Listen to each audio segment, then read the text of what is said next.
Bom, é isso aí. Estamos de volta com mais um Papo nas Estrelas. Com mais um episódio de Discovery. Discovery, Projeto Dédalo. Projeto Dédalus.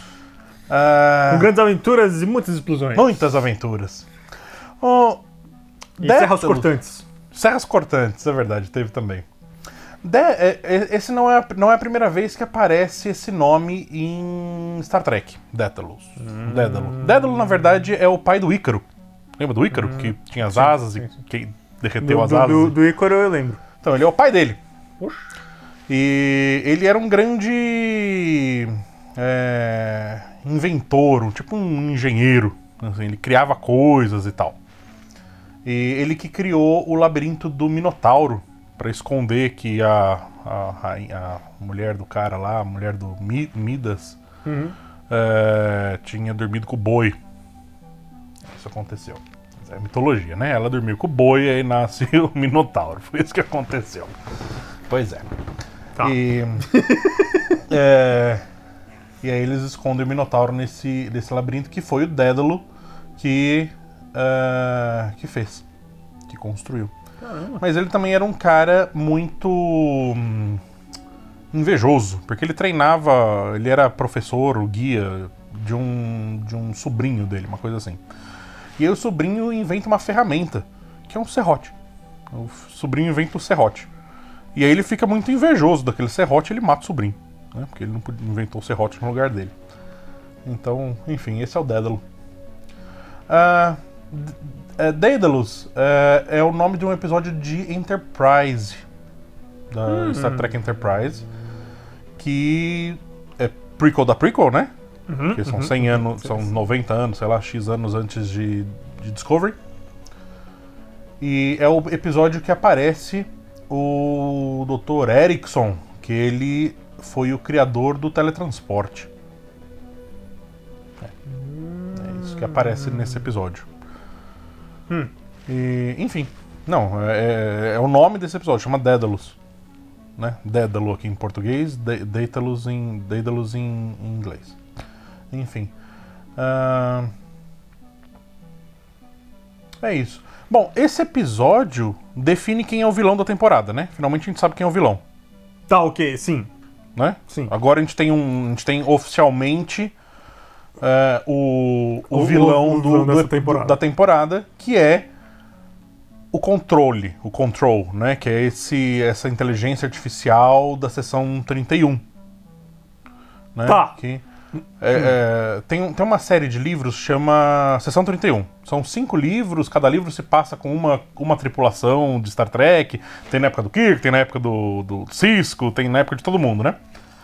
E o último livro que saiu em 2017 chama Control, que é sobre esse sistema de inteligência artificial. Quando se passa isso? Não, então, a saga toda dos livros passa por várias épocas. Tem o Kirk, depois tem o Cisco. Esse último livro, é que eu não li nenhum desses livros dessa saga, mas eu conheço pela internet, mas assim... o último livro, ele é focado no Dr. Bashir, que ele é o médico da Deep Space Nine. Então, a princípio, se passaria na época de Deep Space Nine. Né? Mas, enfim, toda essa saga de livros, ela é focada na Seção 31. E, enfim... Como foi feito em 2017, né, esse livro saiu em 2017, já existia Discovery nessa época. Né? Então, talvez ali nos bastidores eles já estivessem querendo, olha, vamos Fazer contar uma história, né? assim, vamos tentar fazer uma conexão assim, especulação total, mas talvez sim. Esse episódio também tem uma coisa tem uma coisa interessante de produção, assim. Ele é um outro episódio dirigido pelo Jonathan Frakes, que é o Riker, né? Que é o diretor favorito de todo mundo de Star Trek, assim, porque cara, tudo que ele pega na mão, inclusive ele dirigiu uns Orville também ultimamente aí, tudo que ele dirige é sempre bem, tem um refino novo, diferente ali na direção. Ele é um diretor bem de mão cheia, assim. E esse episódio... Ele é melhor diretor do que ator. Né? Ele falou, né? Eu deixei de ser um ator medíocre para ser um diretor mediano, né? E, de fato, ele é um diretor bem competente.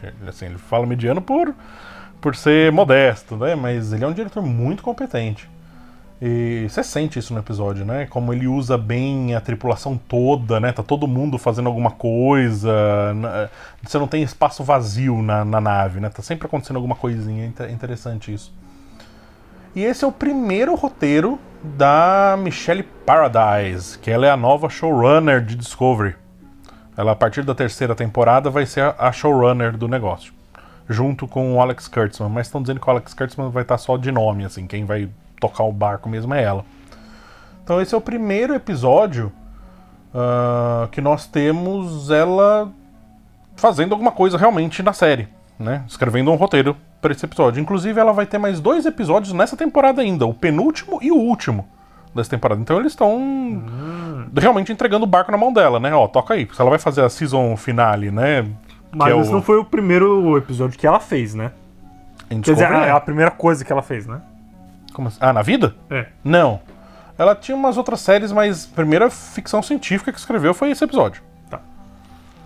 Não, mas parece que foi legal. Eu gosto do roteiro. Eu gosto do roteiro. É um episódio voltado pra personagem, né? Sim, sim. Mas essa pergunta que você fez é uma coisa que eu ia comentar mesmo. É notório que é a primeira ficção científica que ela escreve, né? Porque ela tem alguns conceitos que não se encaixam, né? A nossa nave está de ponta cabeça, senhor. No espaço? Sério, senhora? Eu acho um pouco estranho esse tipo de coisa. Tipo, mas tirando essas... Uma pequena coisinha que eu também fiquei meio... Porque eles falam que as minas são ligadas... se atraem pelo campo de força, né? Daí ok, mas daí as minas começam a explodir na nave, mas tem um campo de força. Não, mas o pai que liga depois. Pai que liga depois. Então beleza. Então... Quando eles descobrem que as lâminas estão vindo lá, eles ligam o coisa e falam, bom, agora vai. Tá beleza, tudo bem.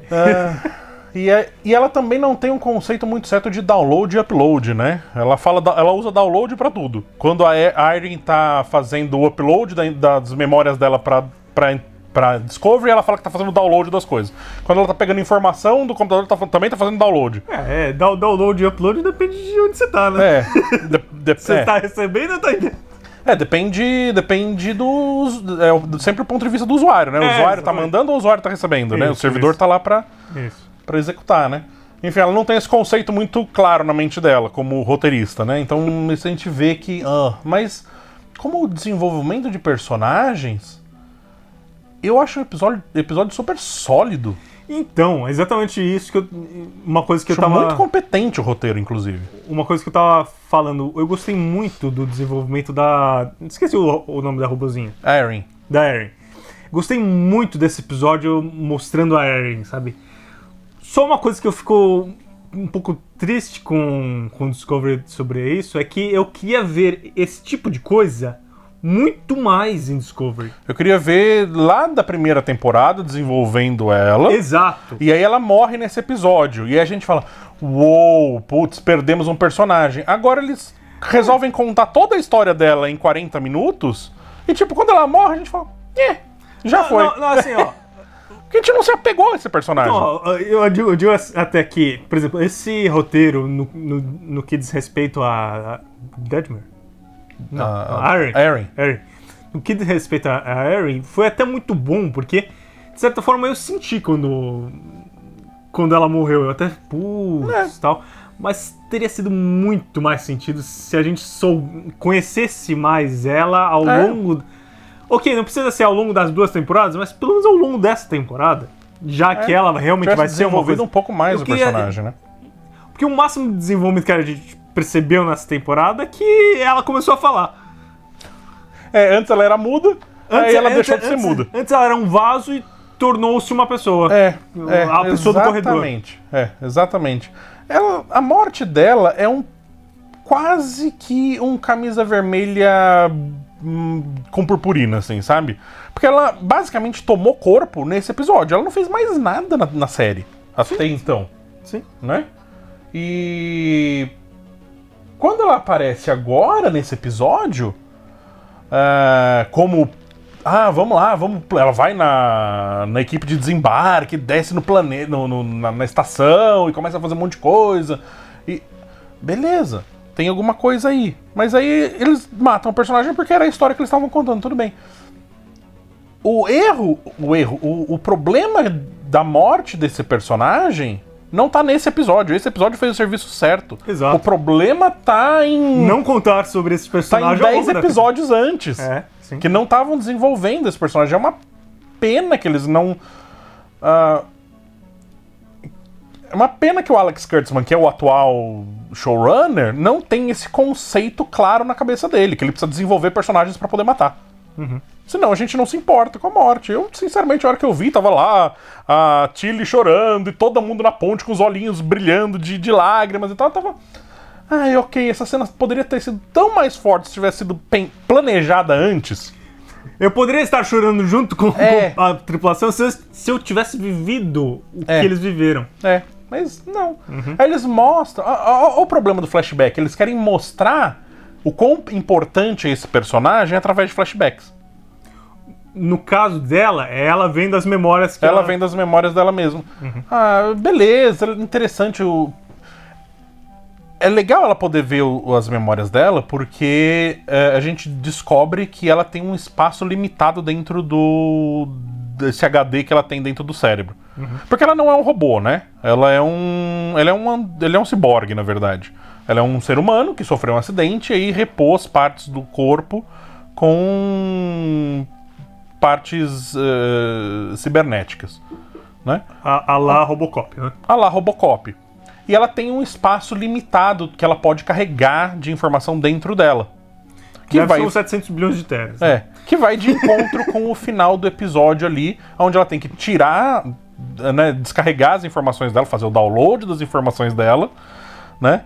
Aliás, ela faz o upload das informações dela pra nave, que ela vai se tornar a nave do Calypso, né? Ela vai ser a inteligência do Calypso, né? Porque a consciência dela pode ter ido junto, né?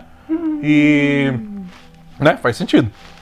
E aí, pra ela poder fazer o download das informações que ela precisava levar pro computador da Área 31 lá. Ok, mas... eu acho... Bom, enfim, não foi desenvolvida a morte dela, eu acho uma pena. Mas... o episódio em si eu acho interessante, eu gosto desse episódio, assim. Eu gosto, sim. Também. O que mais a gente tem pra falar da Erin antes da gente fazer a pausa? Uma coisa que eu não gostei... Até esteticamente pode ser interessante, pode ser bacaninha, mas não faz o menor sentido. Ela tá com aquele negócio na cabeça pra poder ver as memórias dela, pra fazer o upload, o download e tal. Gente, cadê o Wi-Fi nesse negócio? Ela precisa ficar com a cara enfiada assim no negócio, né? Ela não tem Bluetooth, Cadê o cabo USB? Não tem USB também. Não tem. Porque nem... Já era. Nesse tipo de tecnologia não existe mais, só existe o iFace. Você bota a cara assim, faz o download das coisas, faz o upload das coisas e vai. iFace. O iFace. Essa é a nova tecnologia do futuro. Entendi. E... tem uma outra coisa que eu acho que eles estão cozinhando ali em banho-maria que eu achei relativamente interessante, apesar de ser um remendão. Mas eu acho que é um remendão que se eles utilizarem direito vai ser interessante. Um grande problema de Discovery são os hologramas. Declaradamente é um problema, incomoda muita gente os hologramas e... eles já tentaram fazer um remendinho menor lá atrás, falando que Enterprise que não vai ter, por causa que deu pau na placa de vídeo, né, e tal. Mas ninguém... parece que não colou muito, porque é uma obviamente não, né? Porque é uma desculpa ruim, né? Esse episódio, eles colocam que esse controle, né, esse computador da Seção 31, essa inteligência artificial da Seção 31, que está tentando passar pela singularidade tecnológica, né? Vai dar pau em todas as placas de vídeo. O que eu acho estranho esse conceito de querendo passar pela singularidade, né? Se ele tá querendo, ele já passou pela singularidade, mas enfim. Continua. Vamos lá. Mais um conceito de ficção científica que eu acho que ela não tem o controle total ainda, mas enfim. ela usa... Essa inteligência artificial usa hologramas para simular a almirante do mal lá, né, que já estava morta, então ela usa um holograma para simular essa almirante, e ela usa hologramas para simular o Spock matando os médicos. Tá. Né? Então, se a ideia é transformar esse controle no grande vilão, que foi declarado nesse episódio, e uma das grandes artimanhas do controle é usar o holograma para enganar as pessoas, né, para manipular as pessoas, faz sentido a Federação querer abolir o uso do holograma para a gente não correr esse risco no futuro. Então. E aí, durante a série clássica inteira, não existe mais holograma, só existe dentro do holodeck, talvez, porque o holodeck existe no desenho, né? Mas, como o desenho não é canônico, se quiser ignorar o desenho, mas vai aparecer só em Next Gen, né? Eu acho é um remendo, mas eu acho um remendo melhor do que dizer que deu pau na placa de vídeo. Né? Da Enterprise, né? Só da Enterprise. Todas as outras naves têm holograma, a gente só nunca viu. Acho um remendo melhor. Acho um remendo bem mais refinado, sabe? Quando você faz aquela gambiarra, você dá aquela enfeitada ao redor da gambiarra pra não aparecer tanto. Eu acho esse tipo de remendão, assim, que funciona e não fica feio. Mas eu acho que... O Saru, ele disse que foi holograma, mas também não... Nada indica que aquilo é holograma. Não, indica porque a mulher tava morta. A almirante tava morta. Não, mas não significa que era holograma. A mulher? É. Sim, porque ela tava falando ao vivo com o Pike. Mas estava mostrando a partir de um vídeo, não a partir de um holograma. Não, mas... E também não necessariamente era um holograma lá. Não entendi o que você tá falando. Podia ser só um vídeo mesmo. Criado pela inteligência artificial. Poderia, mas aí eles... Poderia ser só um vídeo, ok. Da mesma forma que, por exemplo, o vídeo que a gente vê... Porque a ideia que eles estão transmitindo é que houve um holograma lá na E a câmera filmou o holograma. A câmera filmou então, o holograma. mas é exatamente isso. Então, mas eu acho que não necessariamente. Eu acho que pode ser só por exemplo, uma criação da inteligência artificial que substituiu o arquivo original. Então, mas quando ela vê o arquivo do Spock dando paulada em todos os médicos lá e matando os médicos, a almirante Cornwell, ela fez os testes no vídeo. Sim. E aquilo foi um vídeo que não foi alterado, é um vídeo real da câmera e tal. Então, ok. Eu aceito a ideia de que é holograma. Vídeo real de máquina digital, qualquer coisa digital é digital, então são dados. Sim, mas tem como se alterar e saber que foi alterado, né, o vídeo. Não, sim, mas o que eu quero dizer é, por exemplo, desde o início eu já estava esperando que aquele vídeo que a gente estava vendo do Spock seria algo alterado. Sim, não seria verdadeiro. Não seria verdadeiro. Pra mim, sempre foi um vídeo falso. Algo que a Seção 31 teria substituído. Né? Teria substituído. Isso por si só, eu acho que a agência de inteligência que tem as melhores tecnologias, as tecnologias mais avançadas, os maiores cérebros e tudo mais, conseguiria substituir o arquivo de maneira indetectável e não possível de se averiguar que era.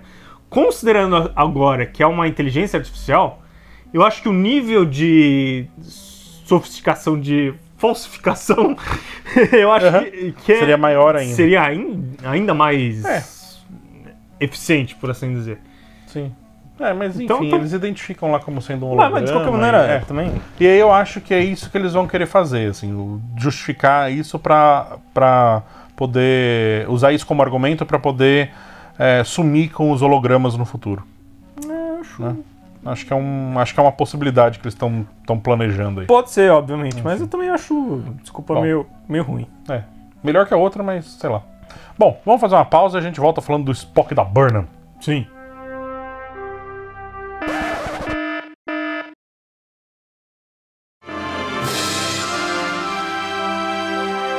Bom, é isso aí, estamos de volta.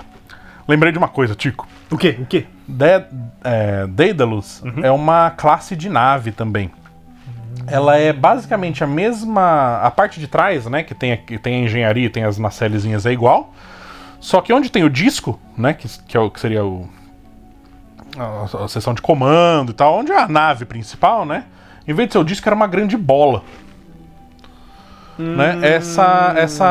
Esse era o modelo inicial que eles iriam usar para Enterprise, a princípio. Aí depois eles resolveram achatar, aí virou a pizza. Né?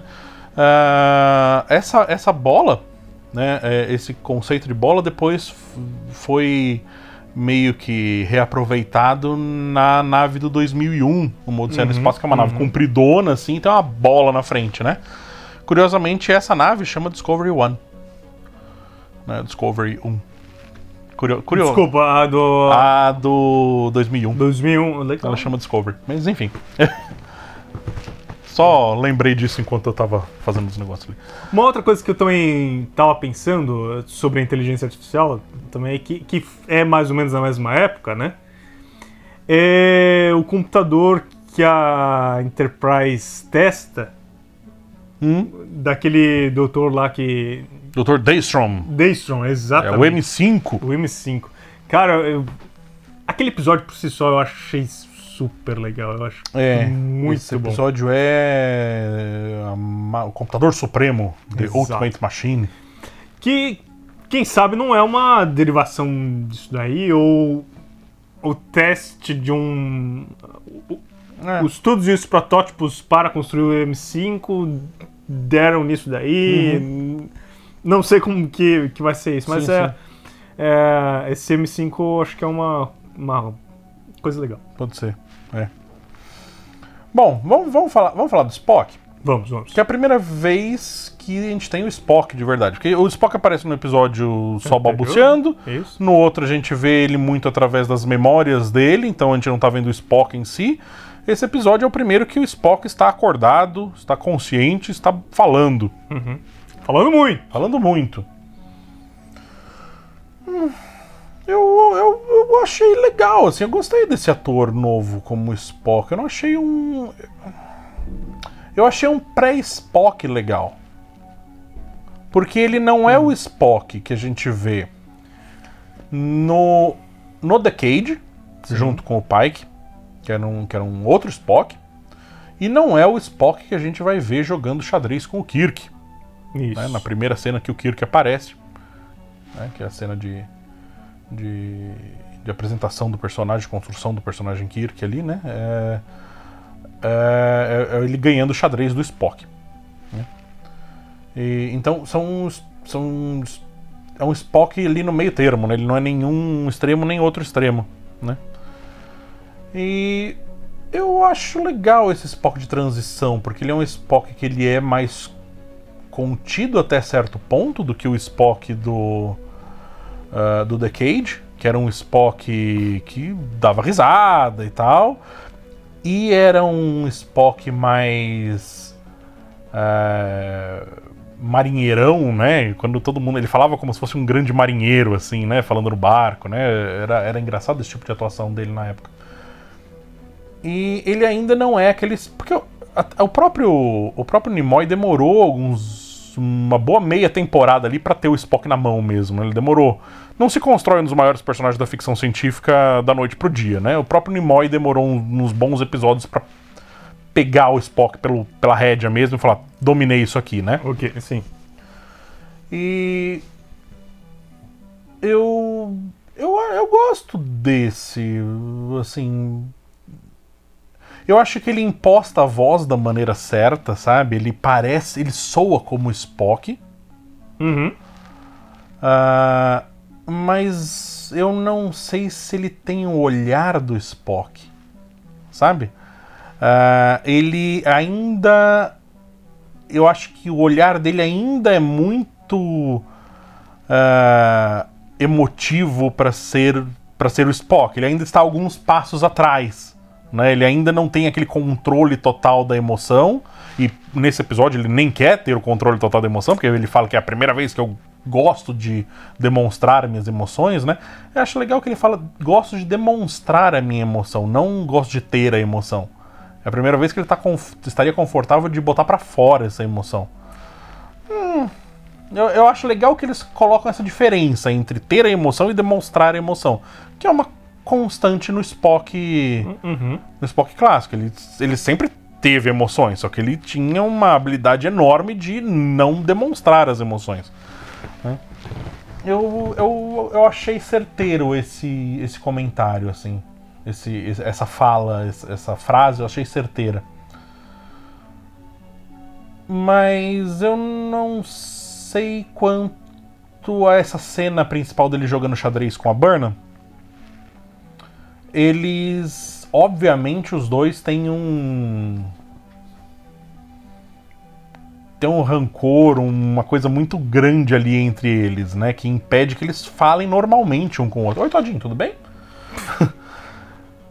Né? Eles têm alguma coisa que impede que eles consigam... que funciona como um muro, né? Eles não conseguem ter um diálogo normal. Eles estão sempre se cutucando, estão sempre... são os dois boxeadores dando aquele jabzinho, assim, né? Eu não vou derrubar o cara, mas é só pra dar aquela irritada, né? Eu acho interessante. Eu só não sei se os dois atores são tão bons assim pra segurar essa cena como ela merecia ser segurada. Eu acho que os dois atores falta um pouco de qualidade técnica deles mesmo, assim, como atores. Mas eu gosto da cena. Eu gosto desse conceito que eles colocam dessa rivalidade meio que sem controle que eles têm entre eles. Porque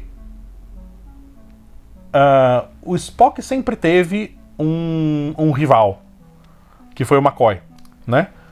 E era aquela rivalidade de amigos, Ok, vamos ter essa rivalidade. Eu acho legal ter essa rivalidade agora com a irmã, né? E eu acho, sempre falei, eu acho que a Burnham tem que ter rivais. Pessoas que questionem e que consigam mostrar que ela está errada em diversos pontos. Porque a Burnham sempre está certa.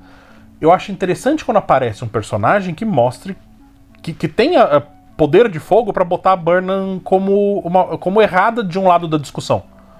Você torna os personagens mais interessantes, você torna um personagem falho. E ser falho para personagens é interessante. Ele te torna um personagem real, uma pessoa real. Né? Eu gosto. Meu problema foi mais com a atuação deles, que eu não achei tão no ponto assim, sabe? Acho que precisavam ter cozinhado um pouquinho mais os dois pra chegar no ponto certo. Mas a cena em si eu gosto dessa rivalidade entre os personagens. Acho interessante, gosto. Eu ainda acho, principalmente o Spock, exagerado. Exagerado e não digo rivalidade, o problema que os dois têm entre si ainda não justificado. Tudo que eles mostraram até agora pra gente como a causa dessa grande intriga familiar não é justificado. Casos de família. Os casos que eles nos mostraram não são justificáveis para... Espero ainda que eles mostrem algum problema ainda maior do que eles mostraram, porque, sinceramente, os problemas que eles mostraram são pequenos. Vendo sobre a perspectiva do Spock, e eu acho isso uma coisa esperta do roteiro, que o Spock fala pra Burnham que ela tem o costume de achar que tudo é responsabilidade dela. Tudo ela tem que estar envolvida. Sim, concordo, né? Em 100%. Inclusive, acho que é uma análise muito legal da psique da Burnham. Acho que e eu acho que esse tipo de comentário foi colocado no personagem Spock para falar justamente porque eles sabem a opinião de grande parte dos fãs a respeito da Burnham. A Burnham é uma personagem muito chata, né? Tanto que na cena que eles estão fazendo passando a máquina de mentira lá no Spock, como é que chama? Detector de mentiras, né? Que é mais ou menos a mesma que eles usam no Scotty, né? Quando eles acham que o Scotty matou a menina lá no... Como é que chama esse episódio? Sei. Okay. Wolf and the Fold, Lobo entre Cordeiros, eu acho que veio aqui no Brasil. Enfim. Quando é a mesma máquina, né? O detector de mentiras que eles falam que é 100% a prova de falhas, né? E... Eu gosto... aliás, tem uma frase legal, né? Que ele fala... Ela fala, você fugiu do coisa médico lá que você tava internado? Ele falou, não. Aí, tipo, como assim? O Spock já tá mentindo logo de cara, assim? Né? Ele fala, não, eu me internei por vontade própria, então eu não precisava de permissão pra sair. Eu só saí. Eu gosto desse tipo de coisa, porque é muito típico do Spock. Esse tipo de coisa eu gosto muito também e concordo. Essa é uma frase típica do Spock. O Spock fala dessa maneira, ele pensa dessa maneira, né? E eu acho esperto. Mas então, nessa cena, que a almirante falou, não, eu quero falar com o Spock, tal, não sei o quê, e era uma coisa meio privada ali entre ela e o Spock, que ela ia fazer meio... Né? Tanto que não tinha mais ninguém, né? Daqui a pouco a Burnham entra na sala, eu posso dar minha opinião? É clássico desse problema que o Spock tá mostrando, né? Olha, Burnham, para de entrar no lugar onde você não foi chamada. Ela não foi chamada ali, né? Por que diabos ela entra lá pra dar pitaco, né? Então, notoriamente, eles colocam isso como um problema que o Spock tem com a Burnham desde a infância. A Burnham sempre excedeu o espaço dela. O que meio que vai de encontro, talvez, com... pensando assim, a Burnham é a filha adotada, né? Aí tem o filho biológico do Sarek, da Amanda, né? Aí o Spock desde a infância lá pode ter... mas essa aí não é minha irmã, porque veio pra tomar meu lugar e tal, não sei o que é meio que aquele Spock bem criancinha que eles mostram no começo, né? Que era aquele Spock que era meio birrentinho. E aí depois, uns episódios pra frente, eles colocam o Spock já um pouquinho mais velho, né? Tipo um ano e pouco mais velho. Sendo muito próximo dessa irmã, né? Então eles desenvolveram uma amizade ali. E aí essa amizade é quebrada porque a Burnham acha que os extremistas vulcanos vão atrás da família por causa dela. Então, esse tipo de coisa que eu acho não quebraria. Ok, eu entendi. De acordo com a narrativa, quebrou. Mas eu acho que não quebraria. Eu acho que foi uma coisa fraca demais pra quebrar um laço desse, sabe? Bom, laços são quebrados meio que por diversos motivos, né? Tem pessoas que brigam por motivos tão imbecis e nunca mais se falam, né? Eu acho que... Eu acho que poderia ter sido uma coisa talvez mais forte, mas também se ficar só por isso, eu acho que é cabível. Pessoas brigam por motivos meio bestas, assim, né? E eu acho que é ok. Não sei se eles vão desenvolver mais esse tema, acho difícil. Acho que eles vão aceitar isso como o ponto final mesmo da relação deles. E depois, inclusive, quando a Burnham tá lá já na estação e tal, né? A Erin fala pra ela que tudo gira em torno de você, né? Não. Quando ela fala... Ela fala, tudo tem a ver com você. Tudo tem a ver com você, enfim.